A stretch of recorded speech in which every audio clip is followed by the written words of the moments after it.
Hey there, friendlies, and welcome to the 30th of June episode of the Beer Blades and Bushcraft live stream. I'm calling this the Canada Day Eve special edition, just a special, because as those of you who live in Canada or know a Canadian will also know is that tomorrow is Canada Day. I know that is followed up fairly quickly by by Independence Day. So it's a special week for all of us North Americans. So I figure, why not ask, what's everyone, excuse me, I was just eating some Tokis. They're very hot. What's everyone doing for their national holiday? Is anyone camping out? Anyone taking off a bunch of days around that so that they can hit the woods for a few days? I myself am not. It's like right in the middle of the week this year, so you know, it's a little harder to work a camp trip in there. Let's see who's with me. Hey, Tyler, how's it going, mister? Hey there, Martin, Foxes Outdoors.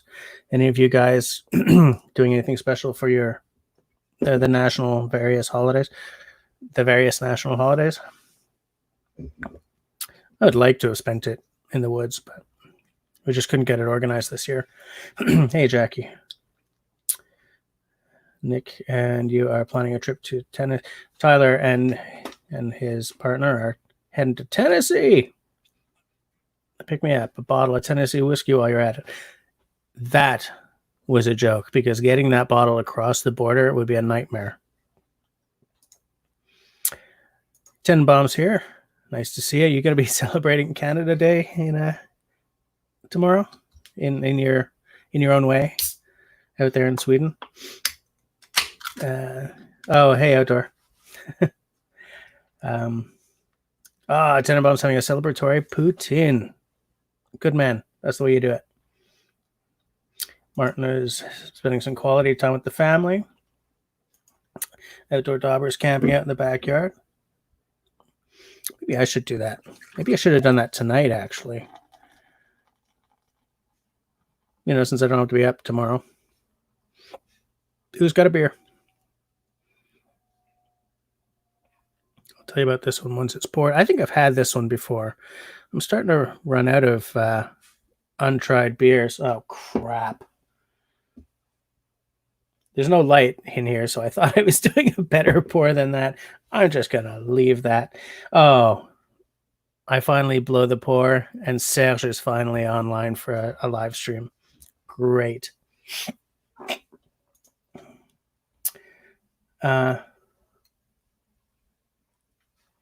Hold on, I'm just catching up here. Fox says, I'm actually stuck at home until I find a very peculiar car part. One would think it's an easy find, but nope, it's rather difficult. What are you missing, Fox?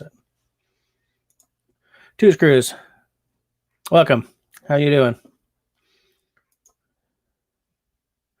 DSUER. I do not even know what that means, Jackie. Hold on. DSUER. I just don't know. Martin is asking how. Excuse me. I never cough into my hand, but I've got a camera in my face. I'm one of these guys.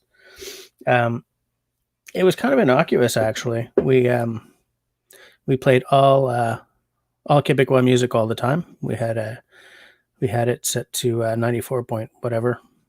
It's a station I generally don't like, but a lot of old time Quebec, some chansonniers, but also some more modern trad stuff. It was a good. We had a special meal, but it was just us. It was just me, the missus, and the girls.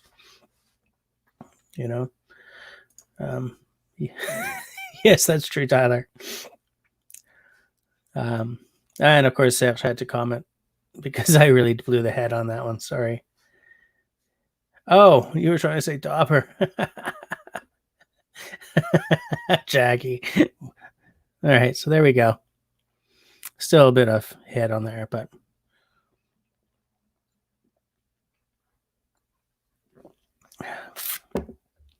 it's got a sort of a burnt coffee thing happening. Okay, so this is Stranger Than Fiction.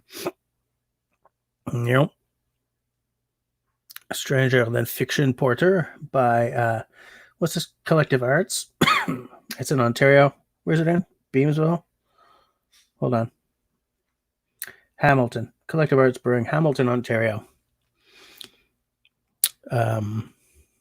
It's the quasi-official microbrew size. What is it? 473 mil. I have the light down to create more of a cinematic feel, but it's terrible when I'm trying to read a black label. 473 mil, 5.5%. Straight up Canadian beer. It's very tasty. Again, with the tasting notes, there's a burnt coffee thing happening. Maybe a hint of molasses in there as well, like a black strap. It's good. I've had it before, though, I think.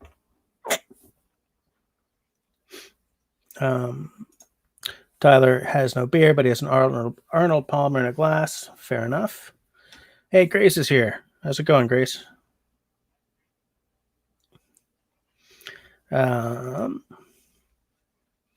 Is another quote. That one should go on a t-shirt. One thing I did want to say last week is that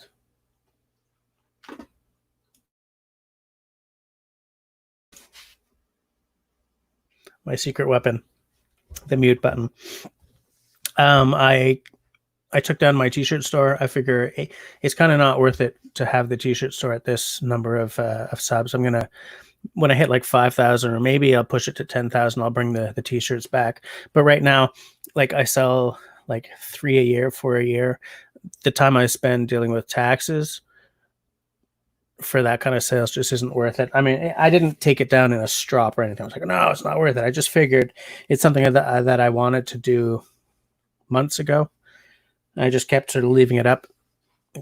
And anyways, so the t-shirts are gone for now. So those of you who have one, collector's edition, okay.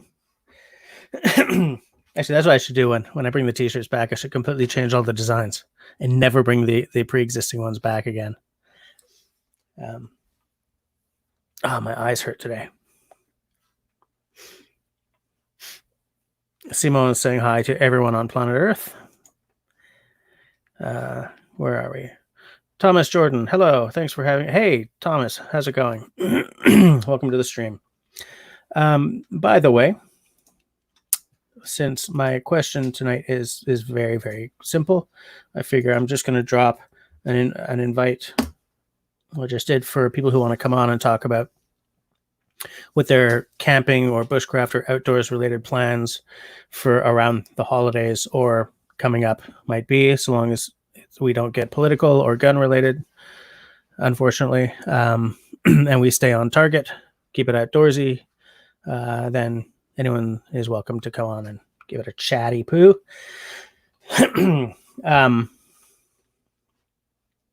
Just trying to keep up on what you guys are saying, because I was like that. And like, how often do I end up looking over like 15 minutes later, and I have to spend like the rest of the hour scrolling to try and catch up? So I'm just so yeah, Sales, your t-shirts, limited edition. Tyler, yours and the ladies are as well. Just taking a look. Yes, I dropped the. Hey, Austin's Corners here. How's it going? Mark, hi. Plans within plans. Absolutely. Was it? What's that quote from Dune? Something within something. Is it wheels within wheels? It's something like plans within plans, like schemes within schemes or something. Does anyone know what I'm talking about? Has anyone here read Dune? I love it. Simone said we're only like 6 months away from New Year's Eve. Here's outdoor. I agree with you. Outdoor. This year has been such a dumpster fire that I just can hardly handle it, man. What is Sales drinking? What is that? Delirium tremens. I have never had that. I have never had that. I've seen it, but I've never picked it up. It's like an extra it's like an extra strong, eh? Good luck, mister. Hey, how are you liking your new place, Serge? For those of you who don't know, Serge moved in the time of COVID, so it was probably a move that was a nightmare. I hate moving at the best of times. Mark says, "Happy Canada Day, everyone," and to you, Jackie. What are you saying?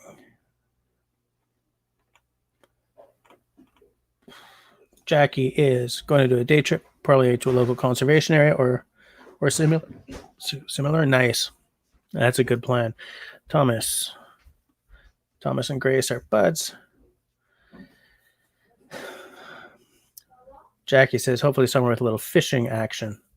I don't fish, as you guys all know. I fear the various fish that I'm allergic to. I don't want to get put under while I'm out in the woods somewhere and I can't get dropped in a hospital. Simon says, plans for camping during the holidays, too much gathering with family to think about camping in 6 months. Man, we are not gathering with anyone yet. The way we see it, when they open everything up and everyone's just blah, blah, blah, blah, mixing it up, we'll wait 14 days after that and see how that goes. Because look at Texas, look at Florida. What's the other one? Arizona, like, the states where it's like, open it up like fast. And then suddenly everything goes to hell. We're probably going to have the same thing happening here in Quebec pretty soon. The way I see it, we'll wait until everything's open, see what the numbers are like, and then behave accordingly. Wheels within wheels. Yes, that's what I was looking for, Mark. Thank you. Absolutely. That is an epic book. I didn't have the patience for most of the series. I think I could have stopped after the first book, to be honest with you, and I would have been perfectly happy. Everything doesn't have to turn into a series. Yeah, Austin, I'm glad that Outdoor told you about his watch. Because, man, after you brought that up, the entire, like, all my mods, we were all like, who's going to get one first? I'm not getting anything until I'm playing music again. But I'm going to do it too.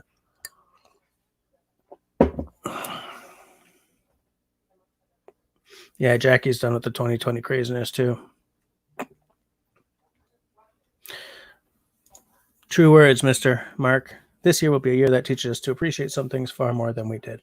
I believe that is correct. Absolutely. Oh, man, I'm late. You guys are just... Hold on. So one of these weeks, there'll be no chat at all. Let's see how Jesse handles that. That's not possible because you guys just won't shut up. So I'm safe. You guys are safe. Everyone's safe. It's copacetic. Oh, yeah. Tyler, you guys also moved during COVID. Tenenbaum, I am as well. I'm a big Denis Villeneuve fan, but I was a big fan of his even before his Blade Runner film, which, by the way, was apparently a box office flop. Great movie. Brilliant. Very auteur-like, and that's what I like about him. He's like the cliched Canadian filmmaker because his approach is very auteur. I think he did like The Decline of the American Empire back in the 80s, which was a great, very auteur movie. But he also did one called Maelstrom, which was fantastic. And then he did Les Invasions Barbares, which was great. It had its moments of like, really? But his films often do have like a moment here or there where you're like, was that really your best work? But I think that his filmmaking is deft. There's always sensitivity to the material. I think he's a great filmmaker. I'm not happy that he's in Hollywood now, although I am happy that he's making what filmmaking can bring in now. Whereas if he stayed in Canada, he certainly wouldn't be rich. But yeah, so I'm looking forward to his Dune as well. Apparently, to Tyler, moving in the time of COVID is a cluster funk. Oh, I am so sorry, guys. I am. Serge, Jackie's asking how you're doing. If I've ever seen the Bill O'Reilly clip from years ago, he freaks out a recording. Really? Hey, Martin. Hey there. How you doing? I'm all right. I'm all right. It's not the easiest time these days for anyone. No, it's not. By the way, I saw that video that you uploaded recently. That was actually very good. I really like what you had to say on that. I cut out so much of what I had to say on that. Oh yeah. Because I figured I kept in just enough to make my point and not to like TMI or anything. Mm-hmm. But it was it was just like right into my lens. Right. It was so cathartic. Oh, good. Like, you know when someone pisses you out like all the way off, you are like fucked right off, and you write them an angry letter, and then you read the letter and trash it because you've said what you had to say. Mm-hmm. I kind of felt like that, you know. Serge. Yeah. Serge Belser, half of Serge.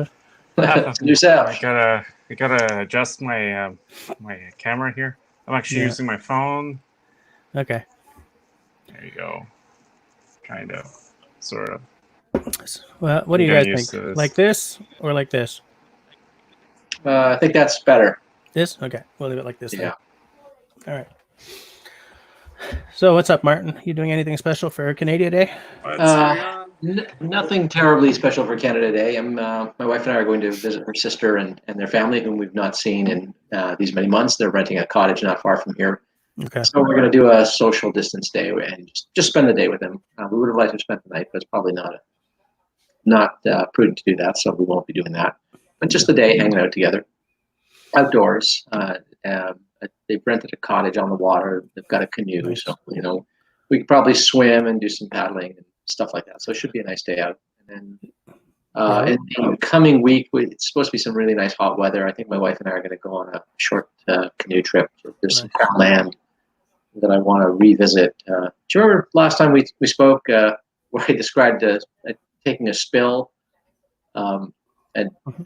Well, I want to go back to that place and finish what I started. Get up to where you want it to be, yeah. Yeah, exactly. So I'm going to go there with my wife next time. So that'll probably be a 2-night trip or something like that in the middle of the week.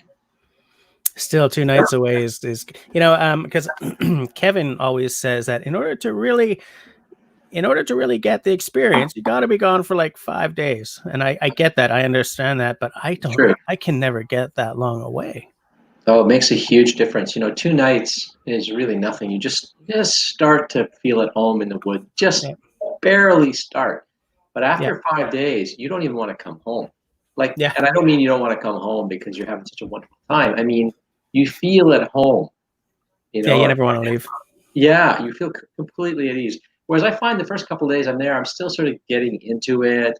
Mm-hmm. And the thought of sleeping in my own bed, actually, it sounds more appealing than sleeping on a mattress pad in a sleeping bag in a tent and stuff like that. But once you've been out there in the elements for 5 days, boy, it feels natural and good, and home doesn't even call to you.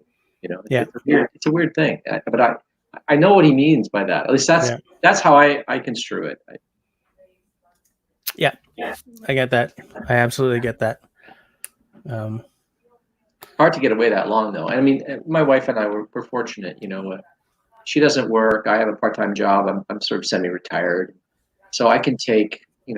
I only work a few days a week, so I can take a few days off. When I'm scheduled, that gives me like a 10 or 12-day stretch in which I can go for a long camping trip. And we have no kids or anything like that we'd have to, have in tow or dump on, the parents or in-laws or something like that. Right. So we don't have those kinds of obstacles that get in people's way. Yeah, man, obstacles are like, I just thought of something. Everything we'll get right back to that, but I have got to correct myself. When we were talking about Denis Villeneuve, some of the films that I was attributing to him, I'm now remembering were Arcand, not Villeneuve. Oh, Denis Arcand, yes, okay. And I went to film school, so that's embarrassing. I love Denis Arcand. He had some great films. Yeah. Now, I just see that there's a bunch of notifications on my phone, so I'm afraid to see. Sorry, guys, this is going to be horrible to watch, to look at later. But I realize that I made a massive mistake. It's because they're both they're probably my two favorite Quebec filmmakers, and I've made that mistake before where I've flipped them and spoken about one when I meant the other. Sorry about that. But yeah, so that sounds good. And I the most like every year we go camping for like a week kind of thing, 4 days.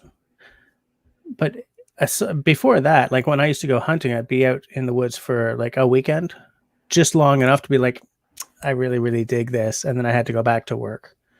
Yeah. And I feel, you know, maybe I should just try to like win 30 mil so I don't ever have to go to work again. I don't know. I wasn't ready for it before, but I think maybe I could give that a try. Because if you don't have to be at a specific place from 9 to 5, Monday to Friday, the world opens up. Yeah. You know, even when what kind of vacation time do you get? Like, you have like, you know, you must have at least 2 weeks, right? Yeah, I got 3 weeks. 3 weeks. Okay. Yeah.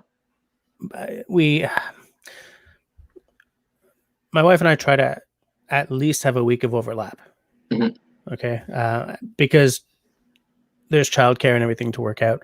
And Sure. I'm not going to just sort of see you know, because I'm all about canoeing and finding some backwoods, but we're not unanimous about that. I'm not just going to check out for 2 weeks and leave the missus here with the kids, right? Sure. So we like to spend a week glamping, right? We throw each other a bone, so it's not like backwoods camping, but you know, it's in a sit pack or a Parks Canada campsite or something. Right. But I'm at the point in my life where I'm just going to take whatever the hell I can get. You know, I just take what I can get. For now, I'm marking time. You know, I just if I get a weekend, I'll take it. If I get a week, I'll take it. You know, and at one point, my kids are going to be older. Yeah. Well, yeah. It's funny once they get into their teens. I know so many people who did camping with their kids when they were younger, and then once they become teenagers, they want to hang out with their friends. Yeah. And their parents are not as cool to them anymore. And so, you know, and that just frees up the parents if they have someone that they can, you know, entrust their children into the care of. Yeah. You know, they can go away for a few days, but of course you have to have someone whom you can entrust your kids for several days. Yep. Take them when they're teenagers. Mm-hmm. I think it's easier to achieve that when they're very young, but I think once they become unruly teenagers, it's hard to accomplish. Well, and right now, I'm getting a preview of that because my daughters and I have been trapped together 24/7 since March.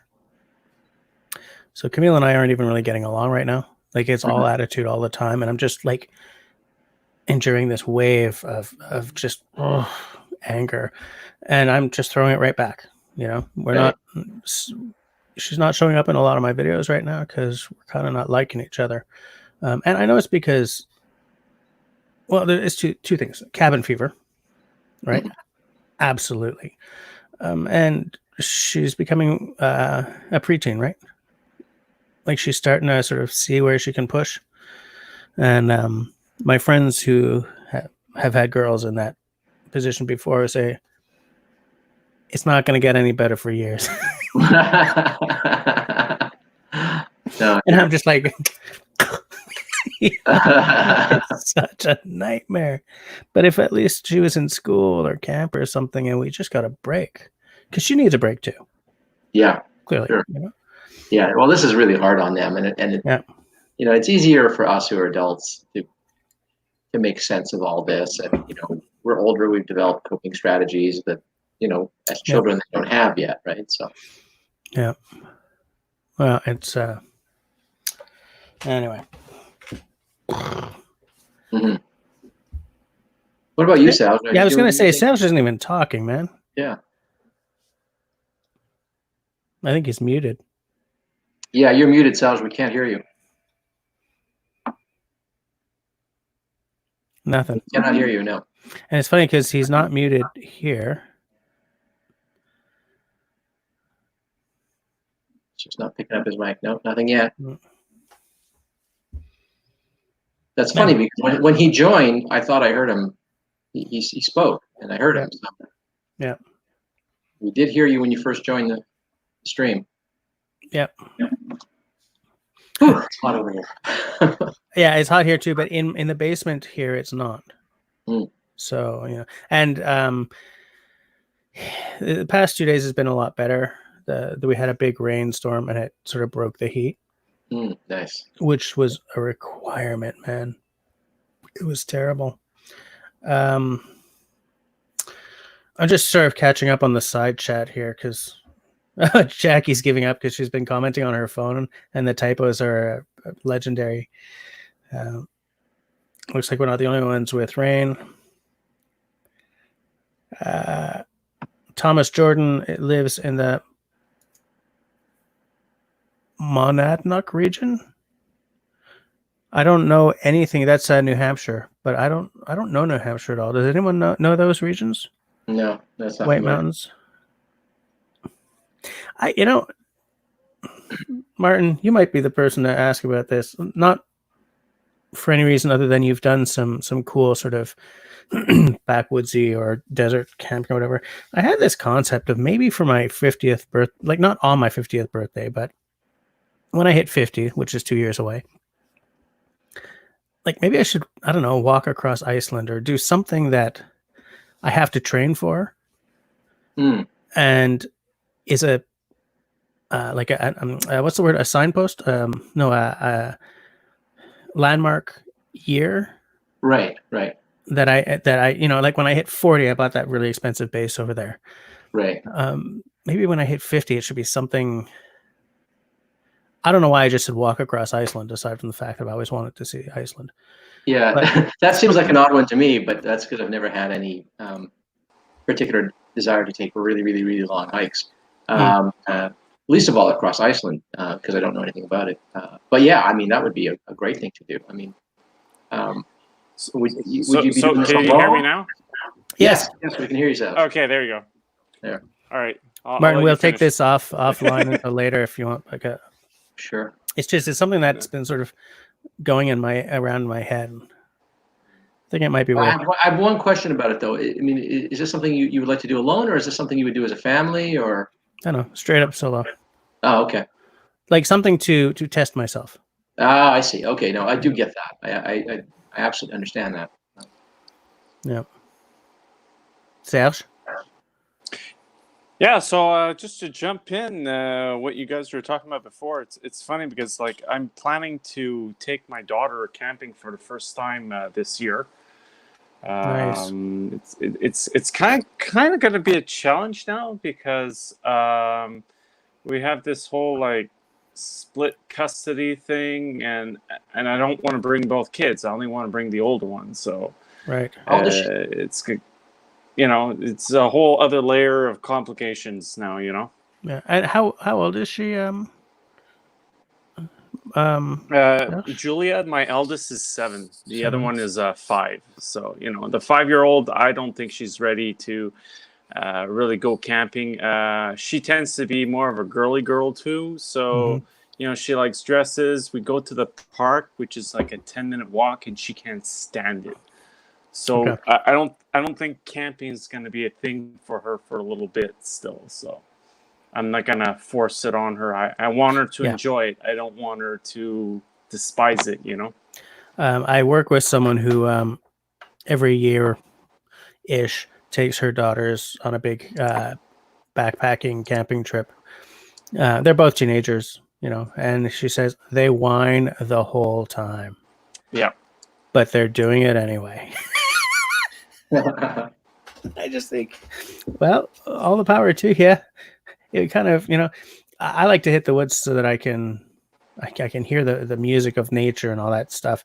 Okay, that was a little flowery. Sorry, but to me, the idea of hearing like, "Oh, mom," while I'm trying to breathe in the magic, was just like, oh, just go home. You know? Yeah, I hear you there. Like I don't have kids, and that was sort of a deliberate choice on our part not to have kids. Not that we dislike children, but If you had kids, you would. yeah, well, yeah, of course. I mean, everyone loves their own kids, except that they find them hateful anyway. Mhm. You love them despite they're being quite hateful at times. Yeah. But I have never wanted to go camping with friends who've had kids. I have friends who have kids. I'd love to go camping with them.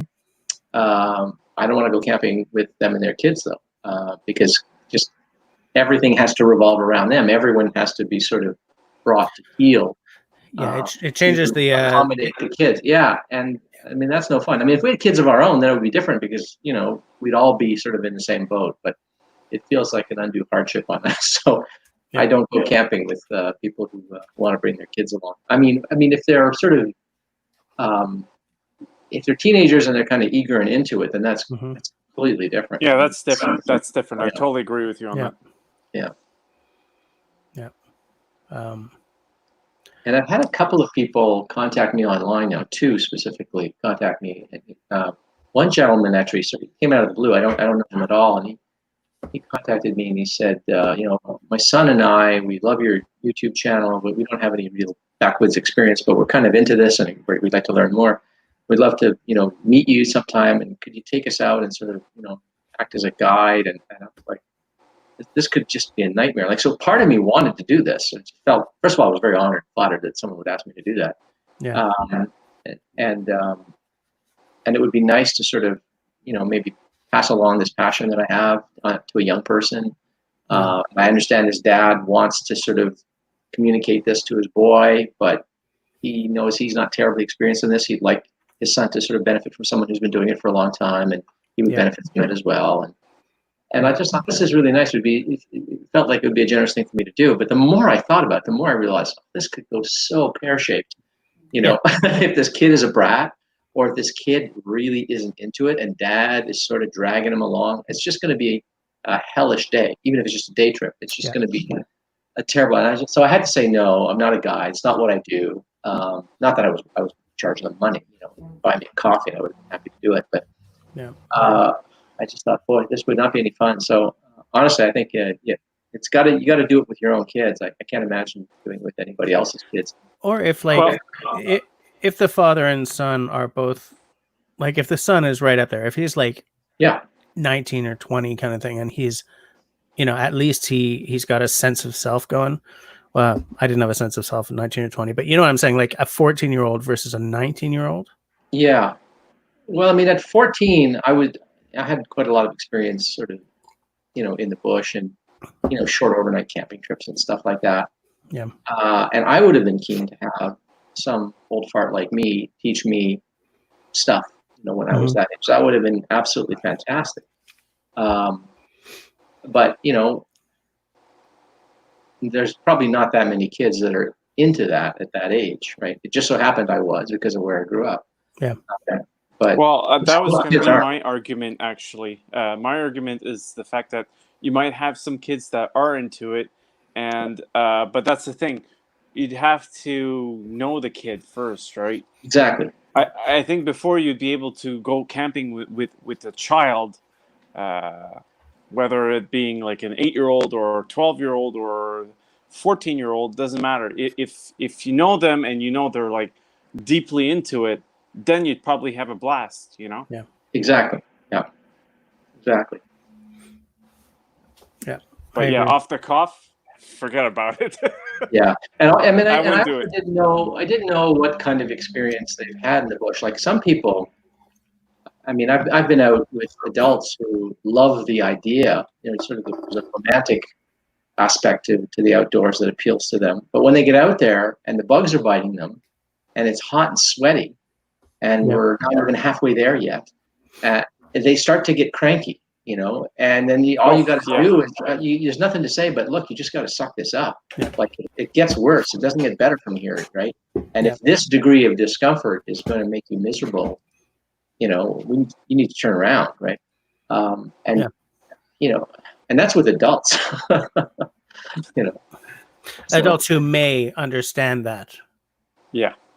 yeah, but and yeah, may is really the right word because there are some that don't. I've been out there with relatives who couldn't take that, right? Yeah. And I don't go on arduous trips. You know, I'm not Jim Barrett. I'm not going out there doing these sort of tough He-Man adventures where I'm putting myself into some kind of jeopardy or doing something that's, you know, that could be classed as an adventure.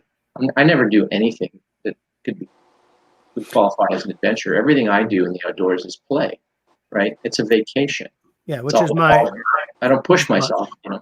yeah, it's my interest as well. I don't see the need to go all Bear Grylls or anything. It's not what I'm out there for, you know. Well, I mean, there was a time in my life where I would have enjoyed that, and I would have been happy to sort of take greater risks. Yeah. And you know, but I'm no longer filled with that sense of immortality. I'm also older, and I have a terrible back injury, and I'm sort of a little bit more brittle than I was. And I don't know. I somehow, as you get older, you sort of cherish your life and your health a little more, and you're a little bit more guarded. You don't want to take the same kind of risks. So I don't mind putting up with a lot of pain and discomfort and suffering on a camping trip, but not for its own sake, not for bragging rights. Yeah. And not to suggest that the people who do these sorts of things are doing it just so that they can brag, but they do it because they're moved to do it. They want to test themselves, and I'm less interested in testing myself that way. I really like improving my skills when I'm out there, perfecting skills that I already have and acquiring new ones. Yeah. And all with a view to just having a better, easier, more enjoyable time so that it feels more and more like I'm living in the woods when I'm out there. Right. And less like a survival situation. But when I was younger, the whole survival aspect would have, there was no Survivor Man when I was a kid growing up. There was nothing like that, really. But I mean, that would have appealed to me mightily as a boy. I know it would have, because I can remember reading stories like Robinson Crusoe and stuff like that, being absolutely fascinated and fantasizing about being lost and what would I do, and have not actually had a clue what would it entail. But you know, I would have liked that as a boy or as a young man. I have this like, I have a lot of under the surface kind of wishes and stuff. And I was talking to, I don't know, I think my mom today, and I said, you know what? I wish my business card read. So I wish it read Explorer. Because, you know, I was reading Canadian Geographic recently, and I've been listening to their podcast and stuff. And the fact is, there are explorers still today. Oh, yeah. You know, they're not hunting for new lands to plunder for gold or anything, but there are people whose job it is to go out there and explore. And I love that. I love that concept. Yeah. I think, you know. Have you read anything by Adam Schultz? Nope. It's a guy, he works for Canadian Geographical Society or whatever it's called. That might not be what it's called. I might be confusing it with the American Geographical Society. I believe it's the Royal Canadian Geographical That's it. Society. Thank you very much. Yeah. Anyway, and that's sort of what he does. He's sort of just a self-appointed explorer and cartographer, and he just goes on these sort of epic canoe trips in the middle of nowhere. I mean, there's all the satellite imagery. It's all there, right? And he's got a GPS, but he goes and he does, what's called ground truthing. He goes and takes a look and maps it all out from the perspective of what it's like on the ground, right? Which is very different from what even a high-resolution satellite photo can deliver. Well, there's nothing like standing there, right?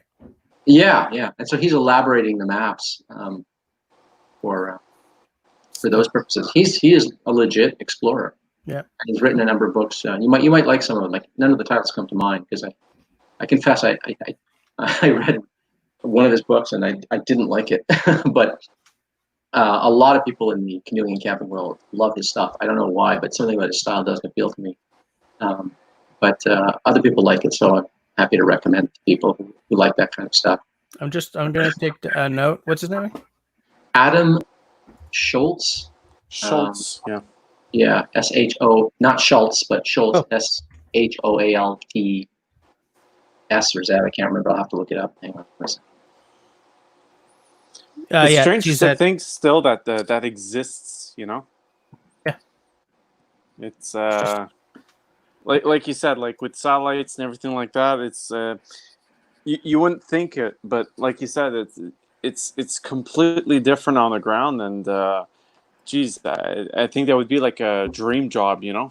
oh yeah, absolutely. I do want to say one thing. Dennis, I've been trying to say hi to you, but the conversation's been too interesting. So hi to Dennis from Canoe Hound. Hey, Dennis. And hi to Hike with Mike. Always nice to see you around here. But yeah, it's the thing is, it's easy to think that there's no room left for explorers, right? And that's why whenever I realize that there are people whose job it is to do that, like this guy you're talking about, Schultz, right? Of course, there's high def footage of everywhere that's not classified on planet Earth, right? But that doesn't mean it doesn't mean the same thing as somebody walking through that land and, I don't know, keeping track, or maybe investigating how the flora and fauna are living, with, I don't know, 10 years of drought kind of thing or whatever. I mean, some information you get from satellites and like weather stations and stuff, and some information you get with these and these and this.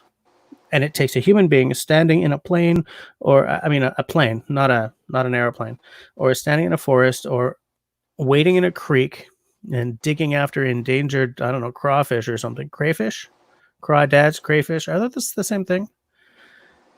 I think they're the same thing. I think they're the same thing. Yeah. Yeah. I'm distracting myself. But like, even today, there's room for human beings to stand there and say, I'm an explorer. This is what I do.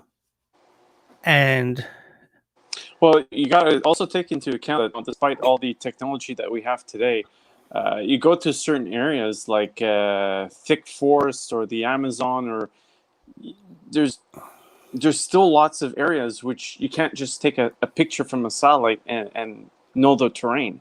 Yeah, it's impossible. You have to go in by foot. You have no choice at that point. Well, and I like what Tenenbaum is saying. He's agreeing with you. For something like a canoe route, there's no way to make a useful map other than on the ground, because some portages are sort of invisible. Well, portages are sort of invisible from space. I hadn't even thought about that, but it makes sense to me. And I was thinking, like our buddy Kevin, he could put Explorer on his. Well, he's not like the epic style Explorer that we're talking about, but I mean, he spends his time taking people out into the woods, and because as we know, he works with kids who are at risk, right? So it's not necessarily exploration in the physical sense. He's not out there charting, a new canoe. Well, he was just helping chop through some, reopen an old portage, if I remember correctly. Yeah. But what I'm saying is, like, there are levels to exploring, right? And some of it is exploring the relationship between a group of kids, all of whom are living their own private hells, and you who are trying to guide them through what should be and hopefully is a soothing experience in the wild. It's not the same thing, though. I mean, it's not the. I just wish I could go back and restart my life sometimes. Some of the choices. I've had the same thought. There's something about sort of getting around 50. Like, I'm over 50 now. I'm 55, but something around 50. Something happens to you where you realize you're closer to the end than you are to the beginning. Yeah. And you think, boy, I wish I had made some different decisions. And my life is not one that's filled with regrets. I'm actually quite fortunate in how my life has played itself out. And I've not been struck by a lot of tragedy or anything like that. Nevertheless, you can't help thinking, what if I had taken another road? What if early on, I discovered canoe camping when I was 30. I'd done a lot of camping before that, but not canoe camping. Right. I'd never really paddled like really not paddled a canoe until I was 30, and that experience, that 90 minutes in a canoe, that first time changed my life. My wife and I literally reorganized our lives because of that little day trip. That's fabulous. That's amazing. That's a great story. Now imagine if I had done that when I was 18 or something like that. My life, I am convinced, would have taken a completely different course. Yep. I don't think I would have sort of taken an academic route in life, which is what I did. I was pursuing advanced degrees in philosophy and that sort of stuff until I was 30. And I don't think I would have gone that route at all. And it's interesting to imagine, well, my mind, my beliefs, the kind of person that I am now is conditioned by the kind of education that I have and the kinds of occupations that I have held, and the kinds of hobbies that I had. And I would have had different hobbies, probably not have pursued the kind of educational trajectory that I did. I would not have ended with the same jobs. And I can't help but think I would have been a completely different kind of person. But I like the thought of that other guy. Yeah, I have these kinds of thoughts all the time, and I have for a long time. I just want to say hi to Chris Prouse. Welcome to the live stream. If I'm ever in your neck of the woods, I would love it if you would give me an hour's instruction on color grading, for God's sakes. It's my biggest problem.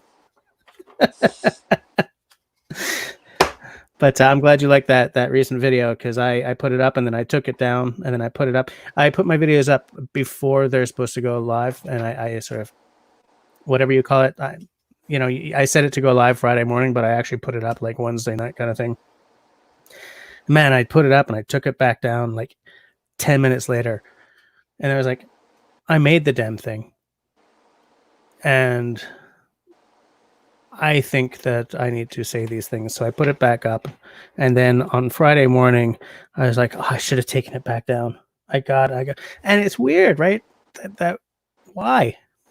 I wasn't insulting anyone. I wasn't, but we've got this whole thing about like, I'm hurting, men have this problem. And I'm not like, I'm not an alpha male in any way. I think that being a real man means, putting on a bloody tiara and playing with your daughter in the woods. I think that being a real man is not having that kind of fear. So I think that's why I kept taking down the video, because I had this image of myself as not being worried by stuff like that sort of typical trad stuff. And that sort of shook me up a little bit, that, why is this scary? I mean, and I'm so grateful that I put it up, though, because some of you guys who saw exactly the kind of videos that I was saying that I hadn't seen. And so now I've discovered this entire other side of that entire, I'm using the word entire too much, but I saw this other side of that challenge, that just because I don't always explore YouTubers who I don't know, I totally missed. And so I've been rewatching all this stuff, and it's like, these videos I needed to see, and I wish I'd seen them back when this challenge was going on. So I'm glad you kept it up. Yeah, the second time I heard that I put it up. Yeah, but no, I mean, it obviously it resonated with me because of my own experience at the moment, which actually ties in with what Pine Martin was talking about before, about regrets. And like myself, the whole process, because I don't know if some of you know or not, but I'm getting divorced. I'm separated, and it's been hard, especially with COVID, and the fact that I've been off work now for like 120 days or something like that now. Yeah. And so I'm taking care of the kids, and like Jess, you're talking about having cabin fever with your kids, and I see it with my own kids too. It's insane. And all that to say is that in the end, I don't want to have regrets, And when you put up the video and everything like that, I wanted to write something. I was going to do a video about it myself, but I finally let it go. But basically what I was saying is that you shouldn't be afraid to try to get help, Yeah. I was fortunate. I have a lot of close friends and families, which helped me throughout the whole thing. Even my ex's family, they were very supportive of me. They said it doesn't matter, you're still part of the family, you know. So that kind of thing helped, you know.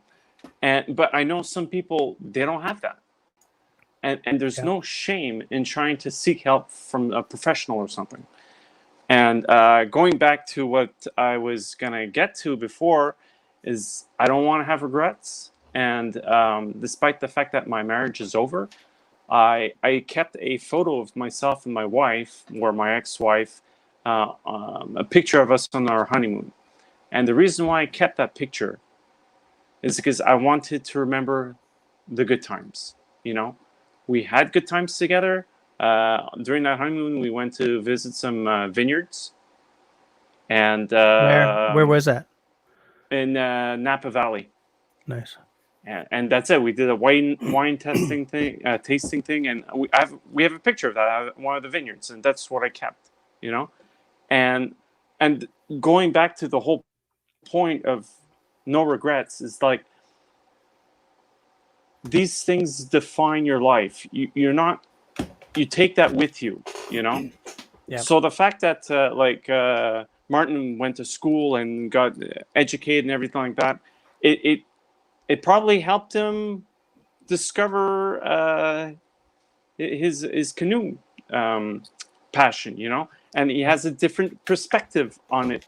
Otherwise, maybe if he would have started doing that at 18, maybe it would have completely changed his view on it. Maybe he would have been like, okay, I'm done with this, you know. But now at a later age of his life, a later point in his life, it might be like, oh, I've been missing out on this all my life. Well, maybe you wouldn't have the same perspective otherwise. So all of our experiences, it doesn't matter, you know. In the end, I find that we get to a point where the experiences we had before influence our choices today. So So maybe that's really interesting. I never thought of that. Like, yeah. I sort of considered a lot about, you know, how differently my life would have gone if I had sort of discovered canoeing as a young man rather than when I was 30. And it never has occurred to me until you just said that, yeah, actually, maybe I was sort of ready to appreciate what the canoe had to give me in a way that I would not have been able to appreciate as a young man, right? And honestly, a large part of the reason why I enjoyed my first canoe trip so much was my wife was so enthusiastic about going, because she had been on a canoe trip when she was about 16 with a boyfriend, and she remembered it fondly, and she was very keen to do it, right? And so what if I didn't have a buddy, or a friend who would, I might have had a miserable first time, and then that would have been it. You know, so it really hadn't occurred to me until you said exactly what you said, that might have been. It might not have changed my life in a positive way to have experienced it earlier. I might not have been able to appreciate it in the way that I did because of the way my life had unfolded up to that point. Absolutely. Thanks for that. Thanks for that. That was really good. Yeah, well, I had a lot of time to think in the last few months, so. Yeah, well, you've had weightier things to consider than me in my. If I discovered the canoe sooner. It's all a question of perspective. Yeah.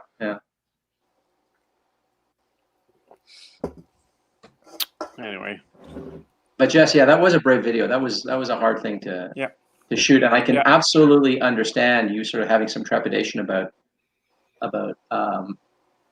publishing that video, because I have uploaded things before, and then I have pulled them down, and I don't ever. I have this thing. I don't just upload and publish. I always upload and leave it unlisted, and I think about it, and I rewatch it, and then a few hours later, I'll usually go back and go public and make it public, so that others can see it. But I leave it unlisted for a while, and I don't know why, because I don't make controversial videos, but some part of me is filled with trepidation, and I can just imagine that if I was making a video that was implicitly a critique of other people's content, and that was so confessional as yours was, you must have been really like, oh, I hope I'm not making a bad decision here. But it was good. It was a really Yeah, good and video.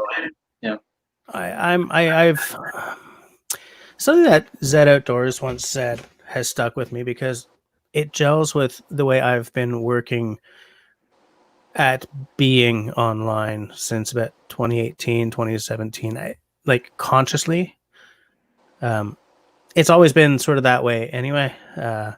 If you look at the comments I've left on other people's videos and what I've been doing, but I'm not here to hate on anyone.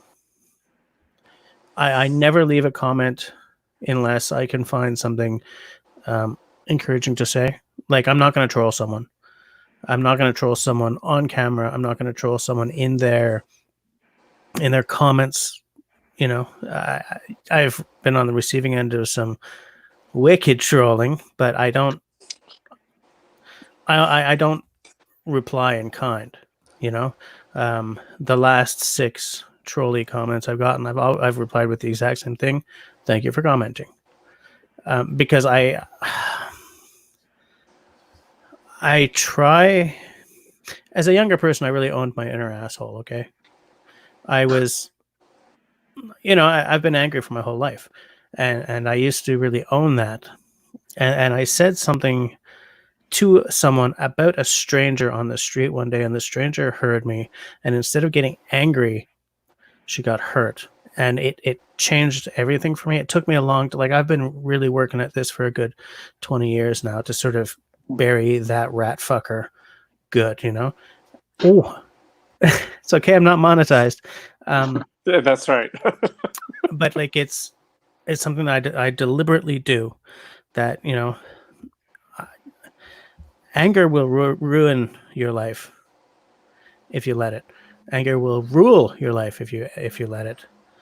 And sometimes anger spurs me on to, oh, I got to do this, blah, and I get angry and I just motor through it, kind of thing. But I am trying to become the positive,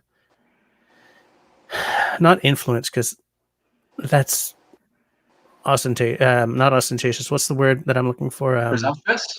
That's presumptuous. But I'm trying to be a positive Model?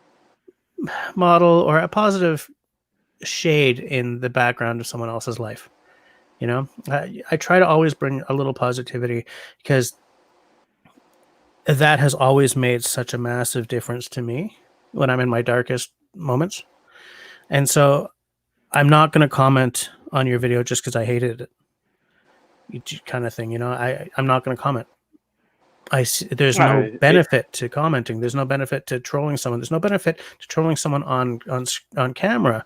And I think that video is the closest I've come, though I didn't really see it that way. And so I'm still now hoping that no one is watching that video and saying, "Hey, listen, asshole, I was doing what I could." Yeah, well, I didn't think of it. I didn't think of your video as sort of. I thought it was a critique of what was missing in a lot of these videos. Yes. Not an attack on any particular individual or any particular content, but that there was this pattern, and that there was something missing, and that you would have expected to see this something more confessional in these videos, and that wasn't there. And you flat out asked if anyone knows of any of this content. Let me know. I'd like to see it. And people delivered. People had seen the stuff that was out there to be seen that you hadn't seen. So that was all. I've seen a lot. Yeah. Yep. And so I'm grateful. Well, I have the impression that sometimes it's just a question of, like, someone does one thing and everybody follows and uses the same kind of, like, the same recipe for the video, Yep. And I think that's what I liked about yours, is that you didn't even take out a steak. It's like, yep. You just went straight to the point, like, hey, I'm feeling like crap right now, Yeah. And that's okay. It's part of life, And it is. So it is. My life is not the worst of anyone I know, that's for sure. I'm not dealing with the kind of epic life-changing event that you are, for instance. Oh, that's for sure. But I hope no one else has to live through something like that. I think that the whole the whole confinement thing just compounded everything. It was just insane. But Absolutely. I survived. I went through it, and again, like I think that was the beauty about your video, is the fact that you addressed it. You addressed the fact that you're not feeling great, and in the end, that's okay. I mean, I remember the first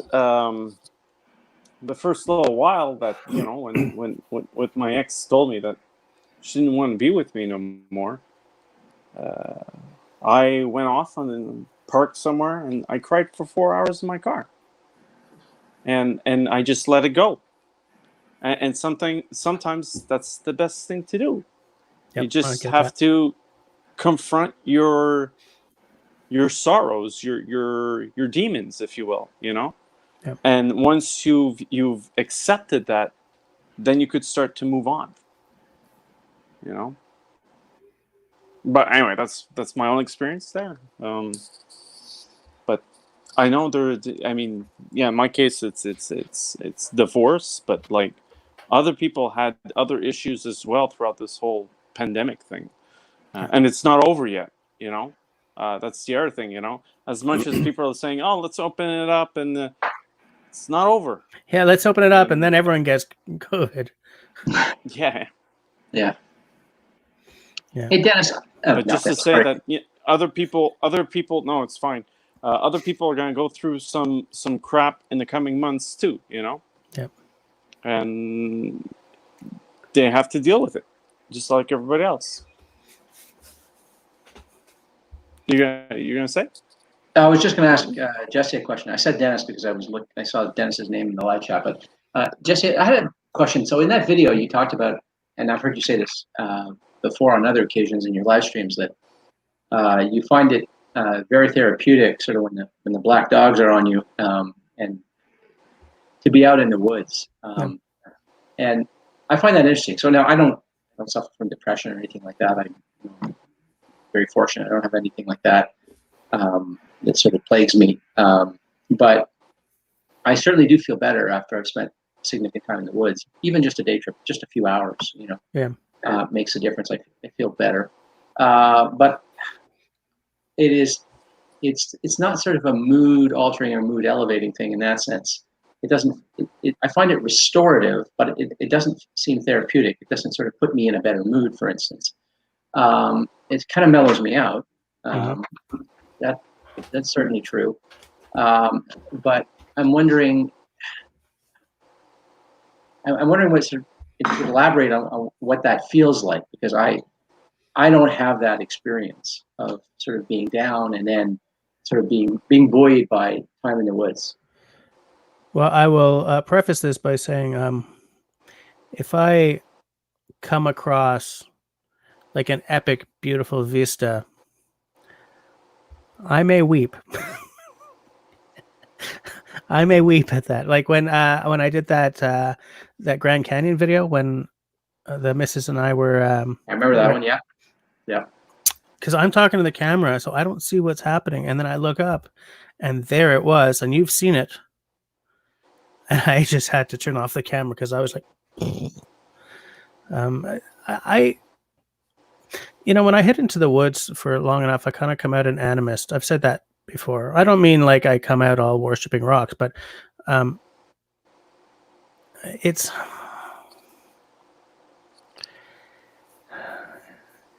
it's funny because I have my sound bites ready. So when someone asks to go past the sound bites, I have a hard time getting the words together. But it's look, I don't mean to put you on the spot here or anything, right? So don't feel that you need to. But I'm just, I thought you actually might have an extended sound bite ready. But if I don't have an extended sound bite. I have an extended set of feelings about it.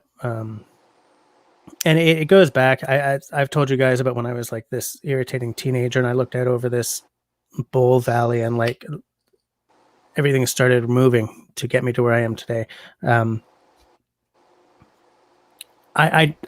not great with diesel stinking 90-degree angles anyway. Right. So it feels like I'm I'm breaking free of my shitty little life, and I'm in just a better place. Like I see the tree as the perfect life form. Okay, it grows there forever. It makes its own food out of like light water and dirt. Okay, it takes in carbon dioxide and puts out oxygen, for God's sakes, and we reward them by chopping them down and building houses and making paper out of them. Okay, that's political, but I mean, like when I see a tree, I don't just see, you know, the colors of the forest.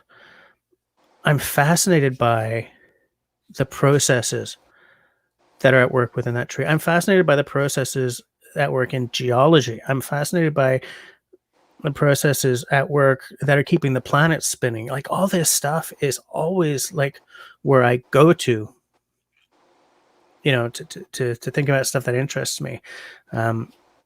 You know, like the just the process involved in a flower opening up in the morning and then closing again at night. It's just magical to me, and part of that I think is because I was allowed to be bad at math as a kid, right? Hippie parents, um, and what that meant was that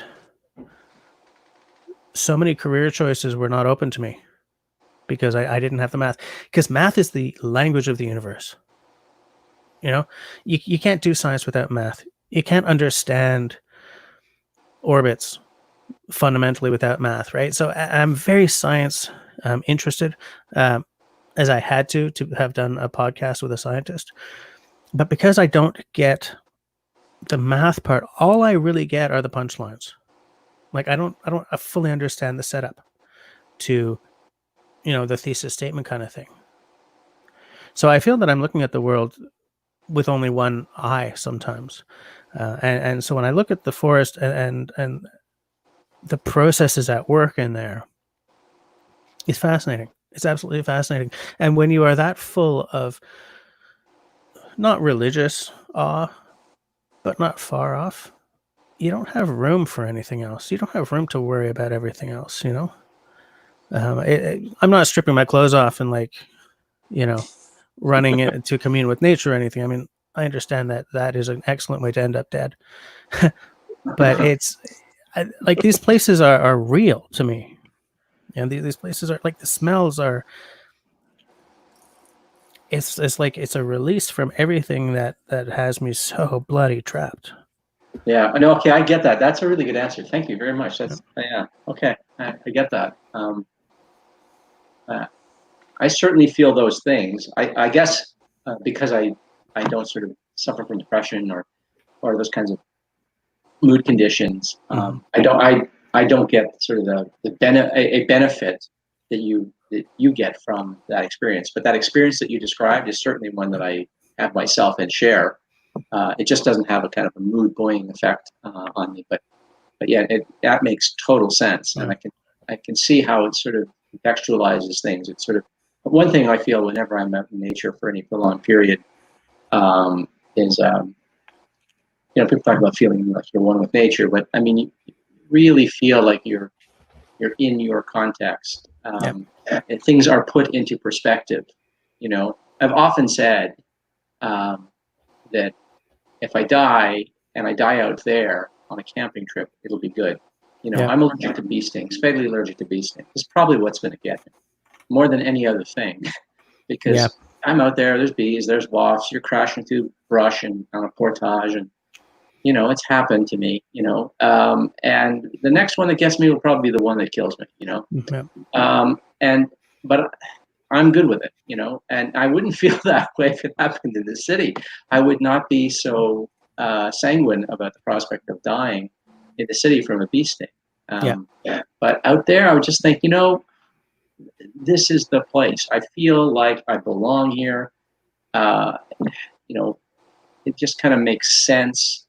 And there's a timelessness, there's an eternality that you can participate in when you're out there that you can't. Everything here in the city is so transient in your shitty little life, as you describe it. You know, here in this little house and in my little town, you know, it just feels so temporary and ephemeral. And whereas out in the bush, I feel like I'm staring at eternity, and there are these cycles, and I'm just going to get, I'm going to get ground up by nature eventually, and something else is going to use my atoms, and I'm gone. It's not like I'm going to live on through them or anything like that. Nothing. I mean, I'm finite, but that's how I want to meet my finitude. Yeah, and there's a real power to places where the time scales are longer than human lives. Yeah. And, I took a city's. I don't want to say hi to Mallory, by the way. Hi, and apparently it's her birthday on the 4th. Say goodnight. Actually, I have to leave. Yeah. I'll be listening though. Okay. Okay. All right. All right.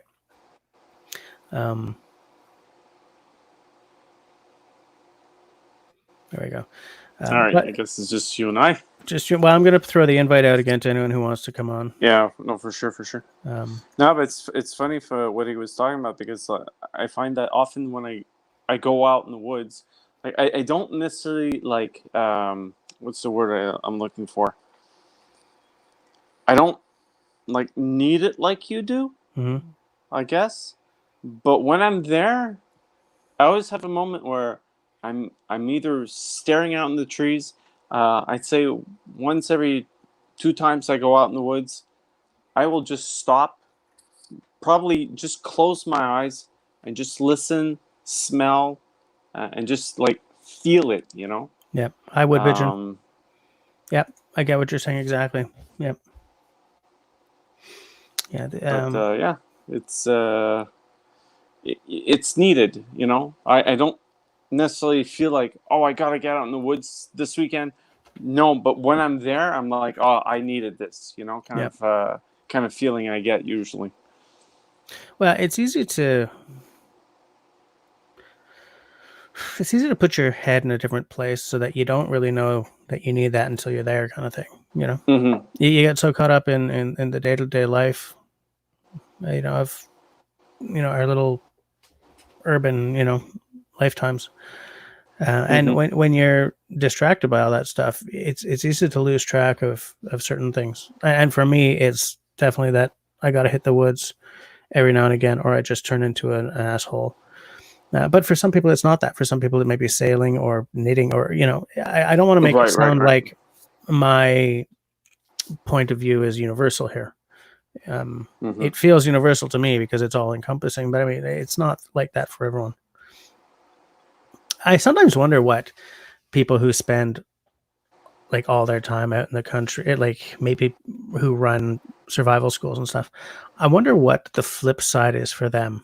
Like if they ever I just got to go see a movie. You know what I'm saying? Yeah, I don't know. That's a good question, because I was thinking the flip side of that is saying, like, I don't know how people do it to like live in the city all the time and like party and go out and like, some people need the busyness, Yeah. And I'm quite the opposite. I'm like, I need that time which I need to slow down and just like have a moment, Mm-hmm. Yep. Yeah, I get that. I'm just trying to keep track of the side chat, man. We are really, I am really behind my brother on that. Just got on. Did he? Yeah, he just got on. Hi, bro. He wants to know when we're going camping, and I'm looking into that. Then the sale of the house is like done. So the sale of the house is done. Hey, Mallory, how's it going? Yeah, that was done today, actually. So that's all behind me now. So now I could start to concentrate on other stuff. Mm-hmm. Yeah, that's good. That's good to be. Salut, Alain. Alain is here. Mallory, what's going on, man? What you doing for your birthday? My dad's coming over, and he's probably gonna bring his Mercedes van camper and camp out tonight. Well, not tonight, but on my birthday. So probably that's what we have the same birthday. So really, but no fireworks. Oh, interesting. My mother and her dad had the same birthday. Yeah, it's pretty special. My youngest daughter, Clémence,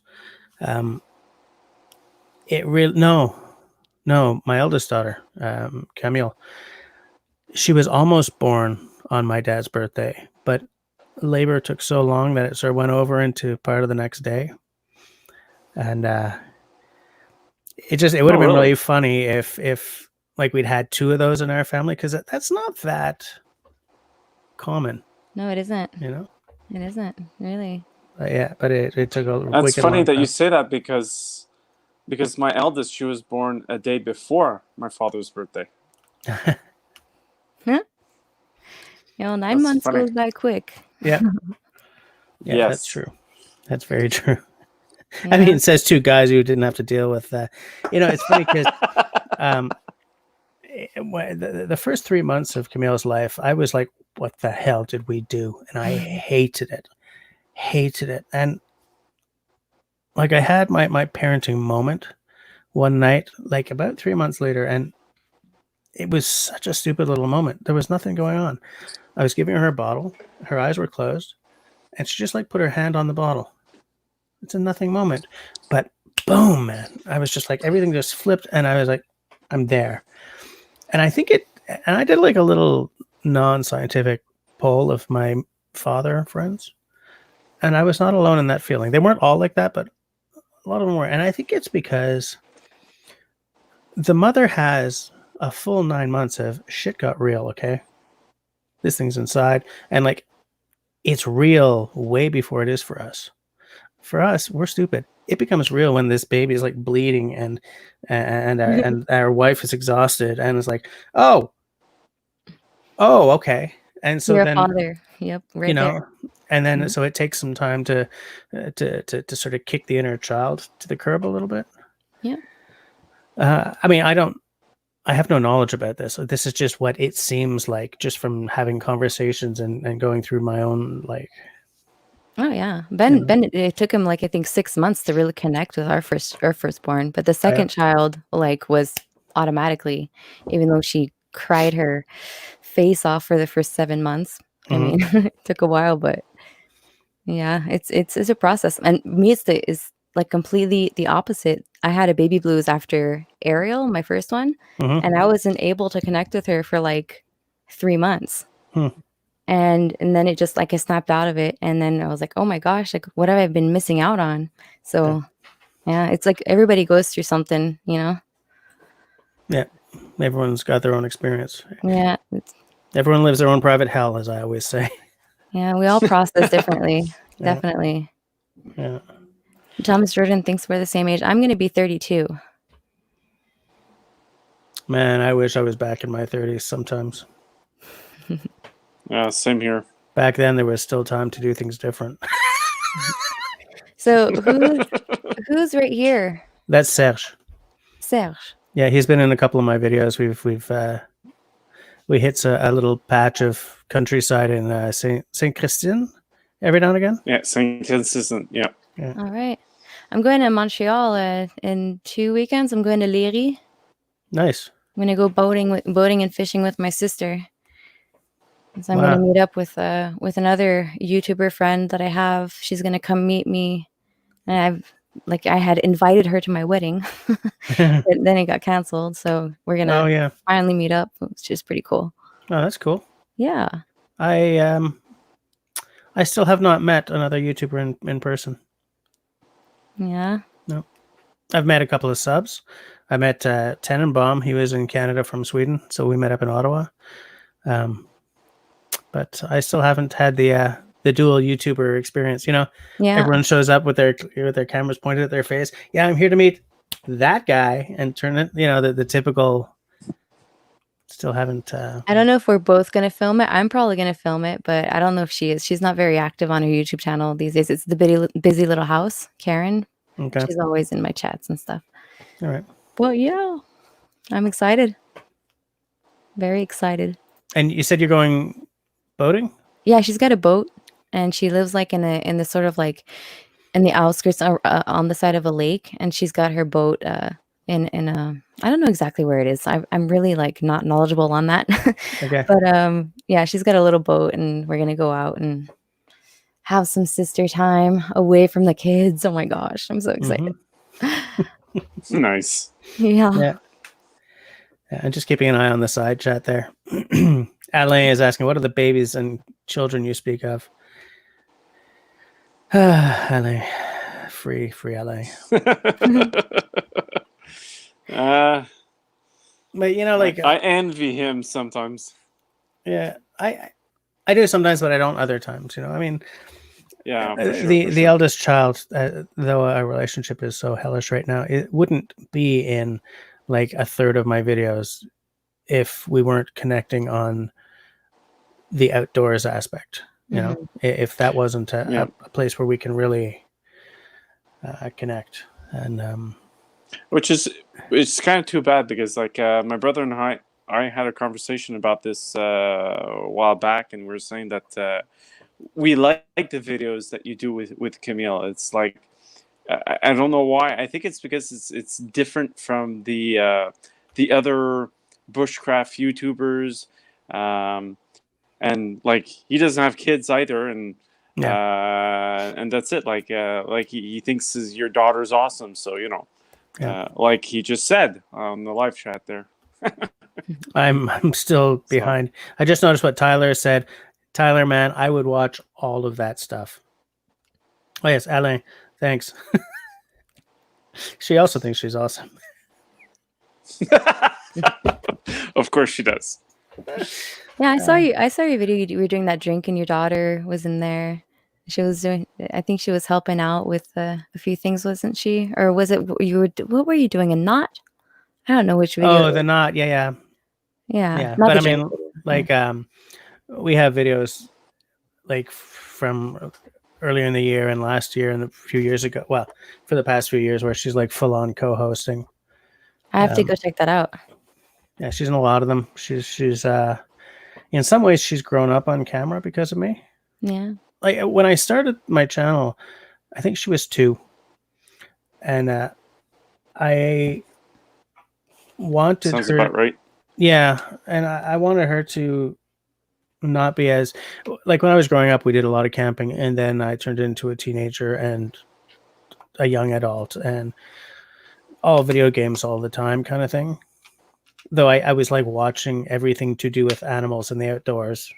So obviously I was ignoring something, and when she was like 2 and was starting to play with bugs and stuff, I had this realization that let's see if she wants this. Yeah. You know, let's offer it to her. Let's show her the outdoors, and she really took to it. And if you can keep the kid, I read this in Last Child in the Woods, I think it was, that if you can keep the kid involved and interested until they're about 5 or 6, then you've instilled a lifelong love. She may not turn into a bushcrafter or a park warden or anything, but she will always love the outdoors and the woods. That's awesome. Yeah, I've heard that too. Yeah. Oh man, my boyfriend's in for because they all love horses, and Ariel's 5. Dude is just about to turn 5 next year. Oh my gosh. It's gonna. So cost life may him be some very money. expensive. Yeah. Yeah. We were actually looking for a schoolie or a camper to go camping, and I was like, well, why don't we just get like a living horse trailer, and because he's been looking for a place where he can just go escape from this place for a little while, just like leave for a week and then go relax and kick back. Yeah. And I was like, man, like we could just totally buy a property somewhere on the side of a lake and bring that trailer. So like I was like, if you don't want to bring the horses, just go camp over there. Yeah. And then like when I want to go camping with the kids and the horses, then I'll take the trailer and I'll go camping somewhere else, Yeah. I thought that was a cool idea. So we were actually looking for one right now. Yeah, I would like to buy a chunk of land, maybe like something relatively small, but that backs onto crown land kind of thing, and build a log cabin, like an off-grid log cabin on it. I was talking about this with the missus because she knows that if I ever win 30 mil, that chunk of land is happening. Mm-hmm. And like I watch a lot of Mallory, do you watch My Self-Reliance? Yeah, I watched a few of them. Yeah. Okay. Because his whole thing, like You should watch all of them. Well, what I like about him is watching him build that cabin, you can tell he was a tradesman. Yeah. There's a way that a tradesman holds a tape when he's, and marking and stuff. There's a way that a tradesman holds a tape that is, it's like, okay, you worked in construction, Yeah. and I recognize that because I worked in construction as my first summer job. I did it for a half decade in British Columbia, and so I recognize like the way these guys who have done this hold their tools. The way there's Technique. a confidence and assurance Yeah. in the way they hold a hammer and bang in a nail, kind of thing, that other people just don't quite have. They're, and so like I saw his hands and the way he was working, going up the ladder and coming down the ladder, and I recognized that, and it Yeah. reminded me of when I used to do that, and I was sold. Man, speaking about hands and like working hands, have you ever watched Homestead Rescue on the Discovery Channel? The No, Rainies, they go from place to place on Homestead and they go build and they repair, like they do crazy stuff. But he shows his hands. yeah, They are like disgusting, but like so crazy. You see beat to that hell. he works with his hands, like I don't know, like sausage fingers. Yeah. Like, I don't know how you would say that. It's an awesome show. I just got to found it on my TV the other day, and I was like, holy crap! Well, It's awesome. we don't have cable. Like we cut the cable and we went to like 100%. We have a digital aerial. That's not what it's called. Antenna and like Netflix. Okay. We used to have Discovery and TLC and all that stuff, but I haven't seen anything like that in a long time. Okay. Yeah, I can't live without my Discovery. Well, I used to, because I remember when Discovery was a science channel, Yeah. and TLC was the learning channel, and then there was an FCC rule that changed, and so suddenly they all started trying to get each other's audience, which is why you can't always tell the difference between Discovery, TLC, and like sci-fi or this whatever it's called. Yeah. But oh man, there's a big difference nowadays though with TLC and Discovery. Like Oh, is there? Discovery is more like reality, homesteading, off grid sort of type thing, and then TLC is like say yes to the dress. Like on, I know. Yeah, I can't stand it. What not to I'd wear? have to say that TLC has gone downhill there. It's like, let's just do reality TV right now. It's Yep. like, what the heck? But like when I think that the big thing that made us finally just cut it was it Cash Cab started showing on Discovery, and we thought, you know what? I don't know if it was on Discovery. Because Discovery used to have a hard science background to it. Like it had a partnership with BBC Nature and all this stuff, which they've dissolved. And I couldn't get enough of it. Crocodile Hunter was on, and I love that guy. Yeah, there's no more animals now. There's Animal Planet for that. Yeah. But like I'm all about Alaska's the Last Frontier, the Bush People, and all that stuff. I love those shows, and I like those shows too. If there was less Cash Cab and more of there was even that one about I don't know if it was on Discovery, the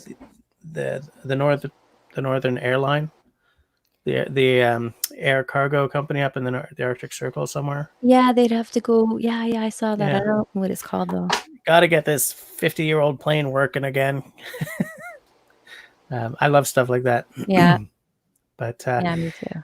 It was just like I don't want to spend cable money to get my outdoors shows, because of the fact that to have whatever outdoors TV or whatever, I had to have a package that included 6 channels that I don't watch. Like if cable was, maybe it is now, but if cable at that point was purely a la carte, to charge me $5 for channel, fine, I'll take these 5 channels. Yeah, but you do get a lot of channels that you don't watch. It's all packages. No.